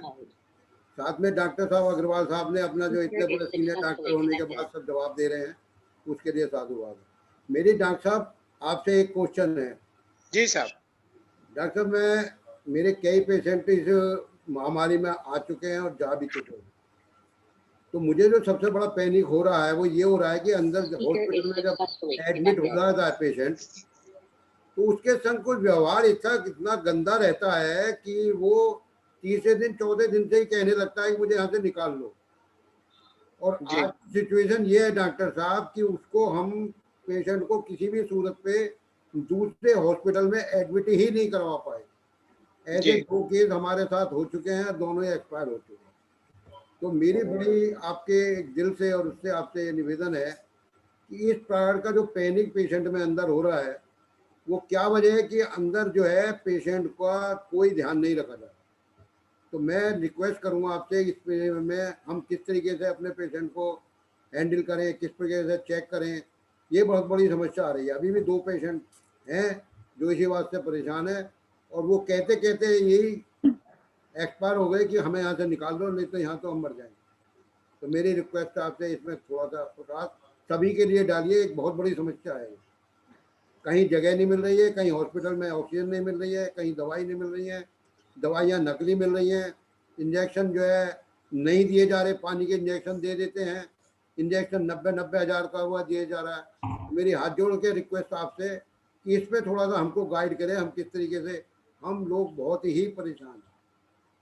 ये मैं सभी को आपको आज बहुत ही धन्यवाद दूंगा सपना जी, कि मैंने भी अभी कल ही एक मीटिंग करी है व्यापार मंडल के माध्यम से। डॉक्टर चिंतन गुप्ता जी हैं अपोलो हॉस्पिटल के, उन्होंने अपनी सेवाएं दी हैं कि किसी को भी कंसल्टेंसी चाहिए तो मैं इस कोविड पे जो आप लोगों की सहायता करूँगा। तो लेकिन मैं आगे उसको नहीं बात खींचना, मैं सपना जी आपसे बाद में बात करूँगा। पहले डॉक्टर साहब के कमेंट में चाहूँगा कि सभी को इस हमारे जो मैंने क्वेश्चन रखा है उसमें हमें गाइड करेंगे। जी बंसल साहब, आपका बहुत धन्यवाद। और आपने जो एक इशू उठाया है ये बड़ा ही गंभीर है, बहुत गंभीर है। और इसको देखिए, मैं आपको एक चीज बताऊं कि जो भी लोग एडमिट होते हैं हॉस्पिटल्स में, डॉक्टर्स अपना भरसक प्रयास करते हैं कि उनको ठीक किया जाए। वो भी इंसान है। इस समय इतनी ज्यादा, जहां 100 मरीज या 50 मरीज होने चाहिए वहां 200 मरीज हैं, 250 मरीज हैं। उनके ऊपर भी इतना प्रेशर लोड है। लेकिन मैं आपकी बात से बिल्कुल सहमत हूं कि अगर लोड है भी तो उसका मतलब ये नहीं है कि ध्यान न दिया जाए और गलत व्यवहार किया जाए। I fully agree with you. और मैं इस मंच के माध्यम से भी और दूसरे फोरम से भी मैं जरूर डॉक्टर्स को अपील करूंगा, नर्सिस को अपील करूंगा, पैरामेडिकल स्टाफ को अपील करूंगा कि कम से कम जो भी मरीज एडमिट हो उनका ध्यान रखें और उनसे बर्ताव तो ठीक से करें, उनकी बात का जवाब दें, उनके रिश्तेदारों को बताएं कि हमारी मरीज की, आपके मरीज की क्या हालत है, किन चीजों की जरूरत अगर है भी तो बताएं। और जो आपने बताया कि एक इंजेक्शन 90,000 का मिल रहा है, देखिए दिस इज बिल्कुल, ये तो अक्षम्य अपराध है, जो लोग कर रहे हैं ये अपराध है, उनको मानवता भूल गए हैं। भगवान माफ नहीं करेगा डॉक्टर साहब इन लोगों को। जी हाँ, उनको कोई माफ नहीं करेगा, ना आप करेंगे, ना हम करेंगे, ना हमारी सरकार करेगी, और ना ऊपर वाला करेगा, कोई नहीं करेगा। अभी डॉक्टर साहब आपको रिसेंटली बता दूं, गैस के सिलेंडर 30-40 हजार रुपए के लेके देने पड़ रहे हैं। ये हालत है हॉस्पिटल्स की, लेकिन अपने मरीज को बचाने के लिए सब कुछ करना पड़ रहा है। आदमी कुछ भी करेगा, आदमी देखिए कुछ भी करेगा, लेकिन ये स्थिति इतनी आई वुड से कि इतनी भयावह हो गई है, इतनी भयानक हो गई है। और ये लांछन मैं सभी डॉक्टर पर नहीं लगाता डॉक्टर साहब, हाथ जोड़कर रिक्वेस्ट कर रहा हूँ नहीं आपसे। साहब, मैं आपकी, देखिए आप जो बोल रहे हैं ये एक प्रैक्टिकल बात है और आप परेशान होके ही बोल रहे हैं, और आई वुड से कि आप कोई गलत आरोप भी नहीं लगा रहे हैं। मेरे संग बीती है, मैं वो बता रहा हूँ। जी हाँ, बिल्कुल है, बिल्कुल आपका ये बहुत सिचुएशन है, आपसे बिल्कुल निवेदन यही करूंगा। सिचुएशन है जो आप बता रहे हैं। शायद हमें डॉक्टरों की संख्या बढ़ानी चाहिए, नर्सेज की संख्या बढ़ानी चाहिए, जी सर। बेड्स का ज्यादा इस्तेमाल, ज्यादा संख्या बढ़ानी चाहिए, ऑक्सीजन की पूरी सप्लाई का इंतजाम करना चाहिए। गवर्नमेंट को जो ये चोर बाजारी हो रही है, इसको रोकथाम बहुत कड़े हाथों से करना चाहिए, जरूरी है, इमीडिएट। डॉक्टर साहब नेक्स्ट पेशेंट ले लें हम, नेक्स्ट जी हाँ, जी हाँ, ये समस्या तो बहुत भयानक है। जी हाँ डॉक्टर साहब, मैं एक रिक्वेस्ट कर रहा हूँ आपसे, अगर स्टेट गवर्नमेंट डिस्ट्रिक्ट में एक मेडिकल कॉलेज भी नहीं है, वो अकेले उत्तर प्रदेश में ही 1000 मेडिकल कॉलेज की रिक्वायरमेंट है। एक मिनट प्लीज, जो हमारे प्लीज पेशेंट है, मैं चाहूंगी डिस्कस करेंगे सर, ठीक है ना, प्लीज। हाँ जी, ये डॉक्टर साहब, मैं हेलो डॉक्टर साहब, आप मुझे सुन पा रहे हैं? जी हाँ, मैं सुन पा रहा हूँ, बताइए। हाँ जी, मुझे एक्चुअली अपनी मम्मी के लिए पूछना है। मेरी मम्मी को लास्ट वीक फीवर आया था, फिर फीवर उनका 2 दिन में ठीक हो गया, लेकिन हमने जब उसके बाद ब्लड टेस्ट कराया तो उसमें तो उनका CRP आया है 12.6 और डी डाइमर आया 0.61। डॉक्टर ने फिर हमें बताया कि लंग्स में इन्फेक्शन है, तो ये डेफिनेटली कोविड ही है। फिर हमने CT स्कैन कराया तो उसमें भी आया है उनका 8/25 और लंग्स में भी इन्फेक्शन आया है। तो अब कोविड का तो RT-PCR हमें अभी तक आई नहीं है, क्योंकि 1 वीक ले रही है आने में, लेकिन CT स्कैन से हमें ये हो गया है कि कोविड तो है। अब उसमें फिर हमने जो प्रेस्क्रिप्शन लिया, तो प्रेस्क्रिप्शन कोविड में आजकल सबको वही मिल रहा है, फेबीफ्लू, आइवरमेक्टिन, इकोस्प्रिन, वो सारा ही प्रेस्क्रिप्शन लिया है। अब 3 डेज से कंटिन्यूअस उनका जो ऑक्सीजन लेवल है वो 90 से 92 के बीच में है, कभी 91 होता है, कभी 92 होता है, 92 से ऊपर नहीं बढ़ रहा है और 90 से नीचे नहीं जा रहा है, 90 से 92 के अराउंड है। और BP लो चल रहा है, रिपोर्ट्स में हीमोग्लोबिन भी लो आया है और प्लेटलेट्स भी थोड़ी कम आई है। और वैसे उनको गले का कोई प्रॉब्लम नहीं है और फीवर भी ठीक हो गया था, अब पिछले 3 दिन से फीवर भी नहीं है।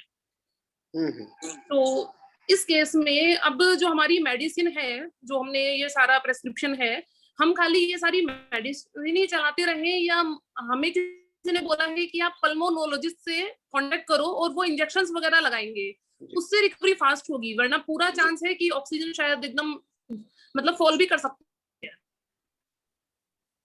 तो हमें क्या करना चाहिए? जो हमें प्रेस्क्रिप्शन मिला है हम उसी को ही कंटिन्यू करते रहे या पल्मोनोलॉजिस्ट की तरफ जाएं? नहीं, आपका चूंकि आप बता रही हैं कि उनका ऑक्सीजन लेवल गिर रहा है, डिस्पाइट ऑफ कि उनका फीवर कंट्रोल है, लेकिन फीवर गिर रहा है, सॉरी, ये ऑक्सीजन लेवल गिर रहा है।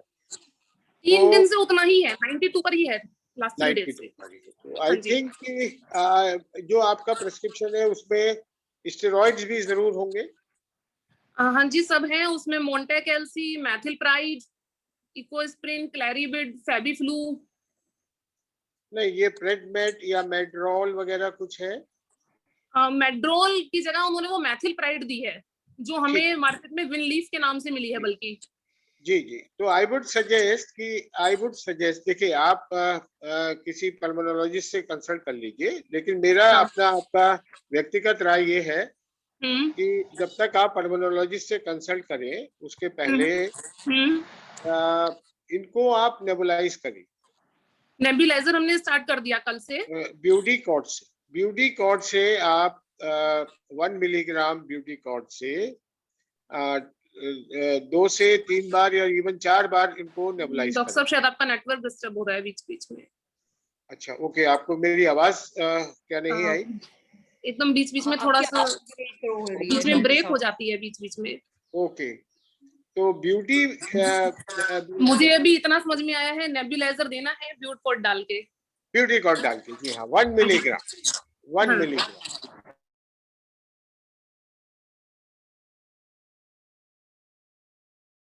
आपका ट्रीटमेंट चल ही रहा है, आप थोड़ा सा किसी से बात कर लीजिए, पल्मोनोलॉजिस्ट से, शायद ब्लड थिनर्स भी देने की जरूरत है। अच्छा, blood thinners may be in the form of injectable. Okay, ठीक है। क्लेक्सैंड वगैरह देते हैं, एनेक्सेप्रिन वो दिया जाता है। और थोड़ा सा आप ऑक्सीजन सपोर्ट का भी अपने घर में इंतजाम अगर कर सकती हैं तो कर लें। ठीक है। एक ये ऑक्सीजन कंसंट्रेटर वगैरह कोई अगर मंगा सकती हैं तो ठीक है। ठीक है ना। तो अभी 92 है, ठीक है, लेकिन इससे कम नहीं आना चाहिए ऑक्सीजन लेवल। ओके। तो आप पल्मोनोलॉजिस्ट से जरूर कंसल्ट करें, साथ में ये नेबुलाइजेशन कंटिन्यू करें। ओके, ठीक है, और उनकी अगर राय होगी तो जो भी इंजेक्शन वो बताएंगे ब्लड थिनर्स वगैरह का, वो शुरू कर दें इमीडिएटली। ओके। फिर क्योंकि जो हमारे डॉक्टर हैं उन्होंने हमें एक टैबलेट बताई कि मैं इंजेक्शन की जगह पर ये टैबलेट दे रहा हूँ, तो इससे वही काम होगा जो इंजेक्शन करते हैं। ई से कुछ नाम था उसका, एकदम डिफरेंट सा। जी, डी से ई से कुछ थोड़ा डिफरेंट नाम था जो मैं रिकॉल नहीं कर पा रही हूँ। टैबलेट A150 तो नहीं है? एक सेकंड, मैं अभी देख के बता देती हूँ। जी,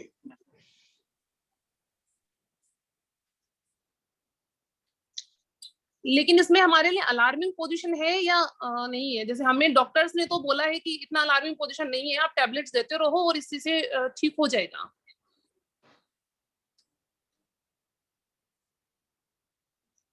जी ठीक है, देखिए 92 है तो 92 ऑक्सीजन पे चिंता का विषय तो है ही है, चिंता का विषय। ओके, जी हाँ बिल्कुल है। और you have to be on your guards. तभी मैंने कहा कि आप ऑक्सीजन कंसंट्रेटर का भी प्रोविजन अगर कर सकती हैं तो कर लीजिए। और मेरा अपनी व्यक्तिगत राय ये है कि आप पल्मोनोलॉजिस्ट से बात कर लें, और शायद injectable would be more suitable. Okay, उन्होंने जो टैबलेट बताई थी एलिक्विस 2.5 mg वंस ए डे, ये भी वही चीज है, एनेक्साप्रिन भी है ये एलिक्विस। इसका injectable form would be more effective. ये टैबलेट थोड़ा सा लाइट रहेगी। जी, तो आप उनसे बात कर लीजिएगा अपने पल्मोनोलॉजिस्ट से भी। I think he will also give the same opinion, और hopefully she will recover at home. Okay, तो पल्मोनोलॉजिस्ट जो हमें अपने इंजेक्शन सजेस्ट करेंगे वो हम इन सारी टैबलेट्स के साथ में वो यूज कर सकते हैं, या फिर हमें टैबलेट को छोड़नी पड़ेंगी? नहीं, ये एलिक्विस छोड़नी होगी आपको, बाकी तो सब कुछ लेना होगा। बाकी तो सब हम एडिटिव ले सकते हैं, फिर उसमें कोई। जी हाँ, इकोस्प्रिन जो होती है वो भी कुछ इंजेक्शन से क्लैश करेगी? नहीं, उसको भी रोकना होगा, रोकना पड़ेगा इकोस्प्रिन को। थिनर तो एक ही देंगे ना आप, देखिए। अच्छा, इकोस्प्रिन और एलिक्विस ये दोनों फिर हमें बंद करनी होंगी if we go for injection. जी हाँ, ठीक है। डॉक्टर वन मोर थिंग कि जो आजकल मार्केट में ऑक्सीजन कैन मिल रही है, तो आर दे यूजफुल? क्योंकि सिलेंडर आराम से रिफिल नहीं हो रहे हैं, लेकिन कैन आराम से मिल रही है। उनमें इतनी कम ऑक्सीजन होती है कि वो बहुत it last for very short time. Okay, तो वो इतना इफेक्टिव नहीं हो पाएगा प्रैक्टिकली। अच्छा, कोशिश करिए कि आपको कोई सिलेंडर मिल जाए या अदरवाइज ऑक्सीजन कंसंट्रेटर मिल जाए।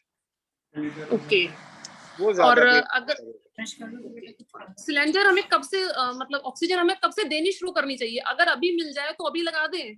अभी भी लगा सकते हैं आप, क्योंकि 92 भी काफी कम लेवल माना जाएगा। ओके, ठीक है, थैंक यू डॉक्टर साहब। ओके, डॉक्टर मैडम, शैली गर्ग, आप ना सर का नंबर भी हमने शेयर कर दिया हाँ, है। मैंने नोट कर लिया है, इन्होंने अभी बात कर बताया सकते था। हाँ, आप कभी भी मेरे से बात कर सकती हैं। हाँ जी, हाँ जी। मेरा सभी से निवेदन है कि कृपया आप लोग पहले चैट करें, मतलब सर को व्हाट्सएप करें, ताकि सर जब भी फ्री हो, क्योंकि डॉक्टर साहब भी ऑलरेडी बहुत बिजी हैं, तो मैं ये चाहूंगी कि आप लोग प्लीज पहले व्हाट्सएप पे सेंड करें, और डॉक्टर साहब आपको जरूर रिप्लाई करेंगे, मुझे पूरा विश्वास है।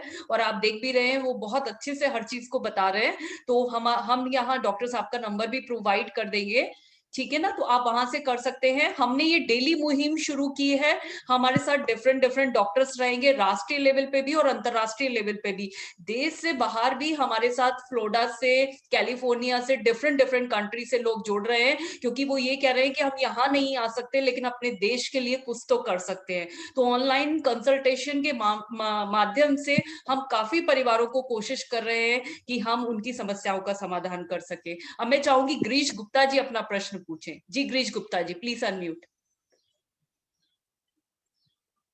Please unmute yourself. Grish ji आपने, जी डॉक्टर साहब, जी मेरी आवाज आ रही है? जी हाँ, आ रही है गुप्ता साहब। डॉक्टर साहब, एक्चुअली मेरे बेटे की वाइफ को और पोती को और एक उनकी इन लॉज को कोरोना हुआ है। जी। तो एक्चुअली वाइफ, जो बेटे की वाइफ है, उसको तो स्मेल नहीं आ रही है।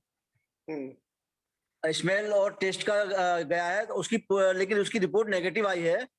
और जो उनके 3 साल की बच्ची है, उसको और इन लॉज को, जो उसकी मदर इन लॉ है, उसको पॉजिटिव रिपोर्ट आई है।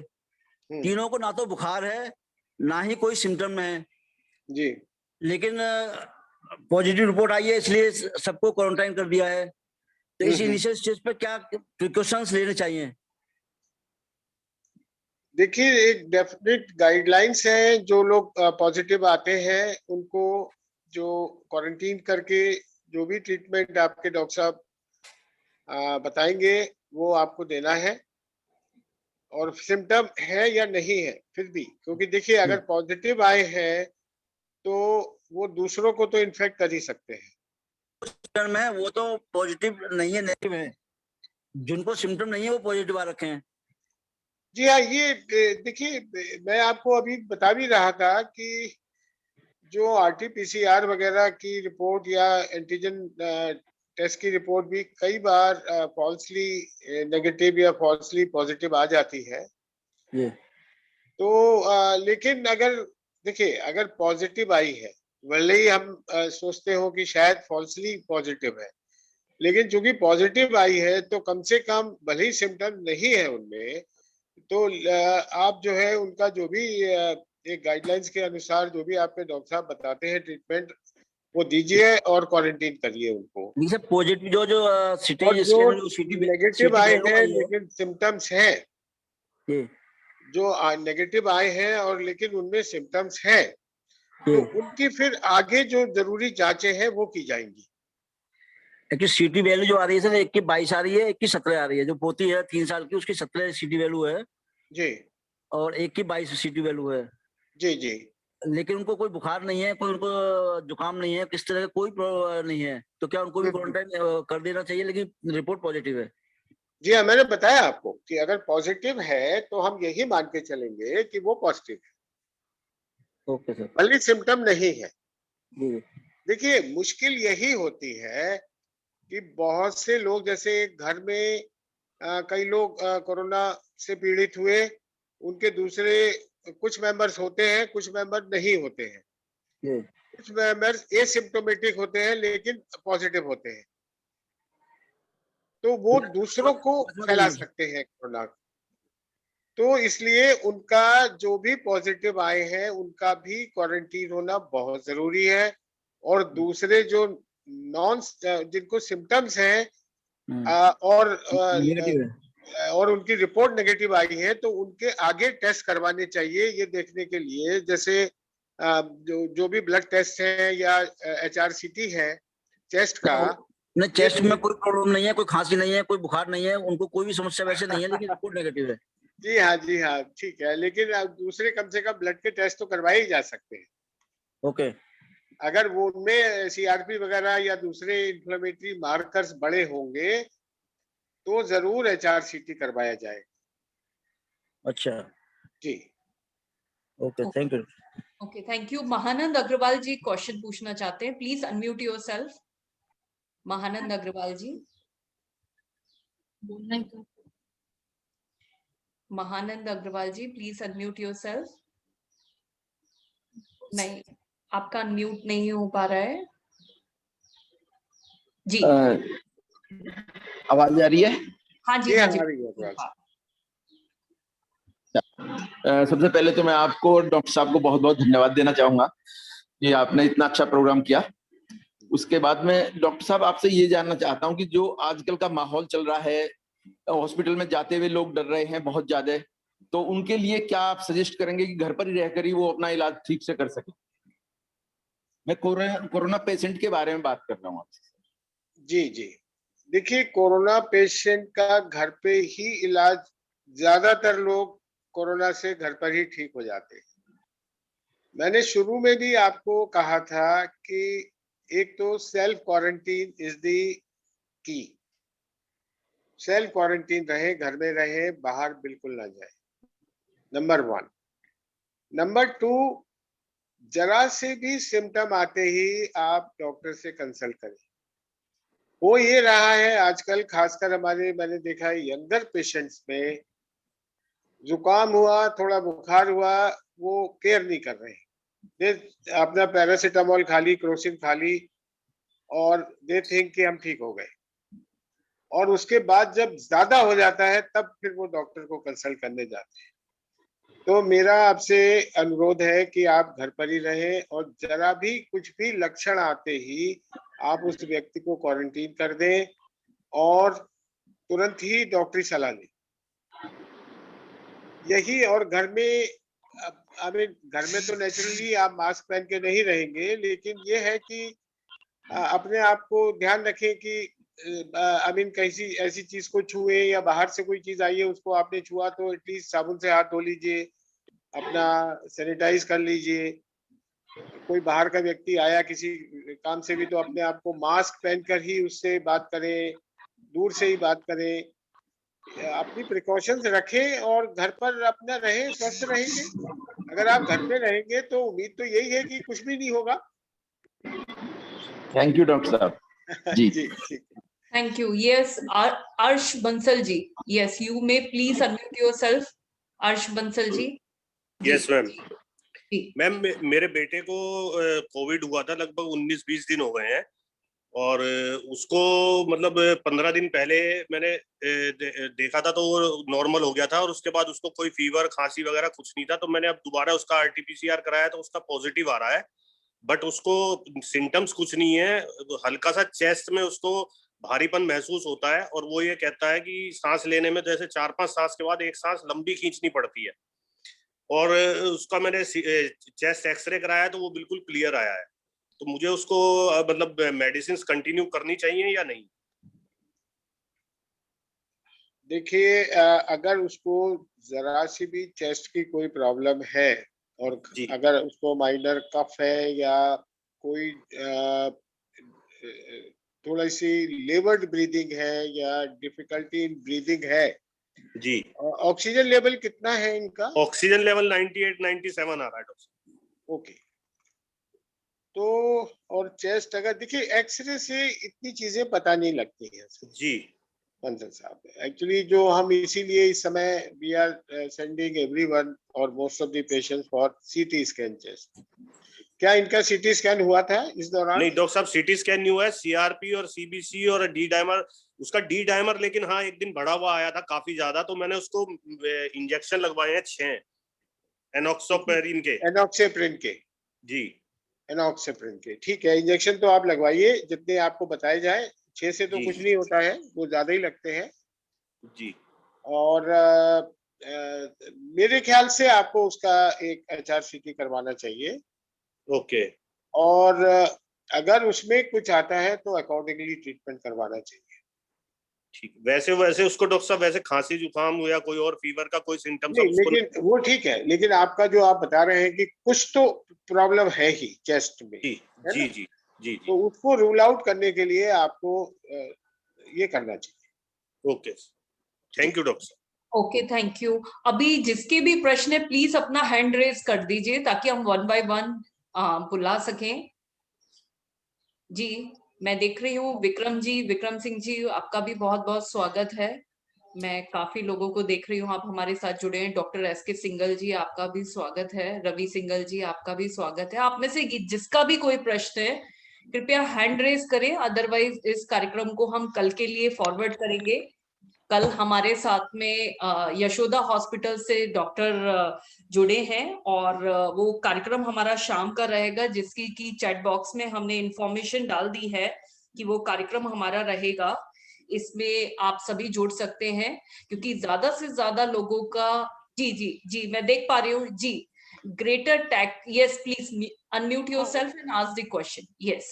हाँ मैडम, डॉक्टर साहब से मुझे ये पूछना है कि कूलर ज्यादा danger, air cooler is more dangerous और वाटर कूलर, मतलब एसी डेंजरस है, कूलर डेंजरस है? नहीं, मैं इस आपका फिर environment में। प्रश्न दोहराइए आप। इस एनवायरनमेंट में जब कोविड ज्यादा डेंजरस हो रहा है तो एयर कूलर यानी कि एसी इज डेंजरस और वाटर कूलर जो नॉर्मल वाटर कूलर होते हैं वो डेंजरस है, किससे बचें? टेम्परेचर तो 40 क्रॉस कर गया है। जी हाँ, नहीं देखिए, डेंजरस कोई भी नहीं है, लेकिन आपको बहुत ज्यादा टेम्परेचर लो करके नहीं बैठता है। जी सर। कई लोग अब देखिए इतना ज्यादा टेम्परेचर हो रहा है और अगर हम एक खुद भी या अपने मरीज को इतनी गर्मी में रखेंगे तो बहुत उसको अनकंफर्टेबल फील होगा। जी सर। तो हम कोशिश करें कि कमरे का टेम्परेचर एसी को हम 16 या 17 या 18 पर ना करके 24-25 पर रखें। अच्छा जी, 25 पे कर लें। जी हाँ, जी हाँ। तो उससे उसको ज्यादा कंफर्टेबल फील होगा और कोई डेंजर नहीं है उसको रखने से ऐसा। जी सर। ठीक है साहब, मतलब प्लीज मेक हिम कंफर्टेबल। जी सर, जी sir. Okay, thank you. Any other question? और हम इस प्रोग्राम को वाइंड अप करते हैं क्योंकि काफी सारे प्रश्न हो गए। कल यशोदा हॉस्पिटल से हमारे साथ बहुत सीनियर मोस्ट डॉक्टर जुड़ेंगे जो कि शाम को जुड़ेंगे 5 बजे से 6 बजे के बीच में। Thank you ma'am, so nice of you. Thank you sir, so nice of you. आप में से जिसको भी मान लीजिए कि इसकी इंफॉर्मेशन डायरेक्टली चाहिए, आप चैट बॉक्स में अपना मोबाइल नंबर छोड़ दीजिए। विनय, मेरी आपसे रिक्वेस्ट है, आप प्लीज वो सारे नंबर ऐड ऑन कर लीजिए और जो भी अर्कजा, आप भी प्लीज नोट डाउन कर लीजिए सो दैट हम ये डायरेक्ट इन्फॉर्मेशन भी पहुंचा सके और ज्यादा से ज्यादा लाभान्वित हो सके। और मैं आप सबको बताना चाहूंगी, जैसा कि मैंने बताया भी है, कि हम डेली डॉक्टर्स के जो जो हमें टाइम मिल पा रहे हैं उसके अकॉर्डिंग ये कोशिश कर रहे हैं कि हम ज्यादा से ज्यादा लोगों को कंसल्टेंसी दे पाए, ठीक है, और हमारे लोग लाभान्वित हो पाए। पता नहीं हम कैसा प्रयास कर रहे हैं, लेकिन एक प्रयास है समाज के लिए। और मैं आप सबको ये बताना चाहूंगी कि ये प्रयास सिर्फ डॉक्टर सपना बंसल का प्रयास नहीं है, ये तमाम उन लोगों का प्रयास है जो ये उम्मीद रखते हैं कि मेरा देश स्वस्थ हो, फिर से खुली हवा में सांस ले और हम लोग किसी भी रूप में हम सहयोग कर सके। और मैं आप सबको इसके माध्यम से बताना चाहूंगी, हमने भोजन की व्यवस्था भी की है। अभी हम गाजियाबाद में ही ये भोजन वितरण का कार्य कर रहे हैं। यदि कोई पेशेंट बहुत ज्यादा अक्षम है और उसको लगता है तो वो भी हमसे संपर्क कर सकता है और हम निश्चित रूप से वहां पे भोजन की व्यवस्था कर रहे हैं। कुछ हमने जो मेडिसिन है, जैसे फेबी फ्लू है, मार्केट में नहीं मिल रही है, उसकी भी व्यवस्था हमने की है। और मेडोला भी शायद मार्केट में अवेलेबल नहीं है। मेरे हस्बैंड का फार्मेसी का ही काम है, तो हमने ये कोशिश की है कि हम अपने घर से, क्योंकि मार्केट में यदि मिल भी रही है तो बहुत रेट में मिल रही है, तो इस समय मुझे लगता है कि हमें अपने दायित्व का पालन करना चाहिए। मैं पुनः बीएम अग्रवाल जी को, डॉक्टर बीएम अग्रवाल जी को, पूरे परिवार, पूरे समाज, पूरे राष्ट्र की तरफ से बहुत बहुत धन्यवाद देती हूँ कि आपने इतना हमें समय दिया कीमती सर।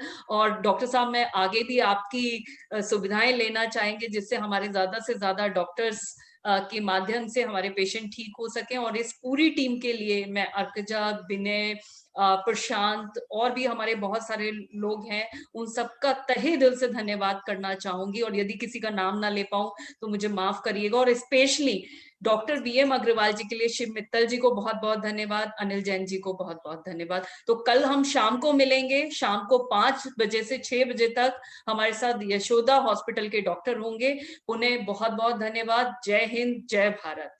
जय हिंद सबको, नमस्कार। नमस्कार।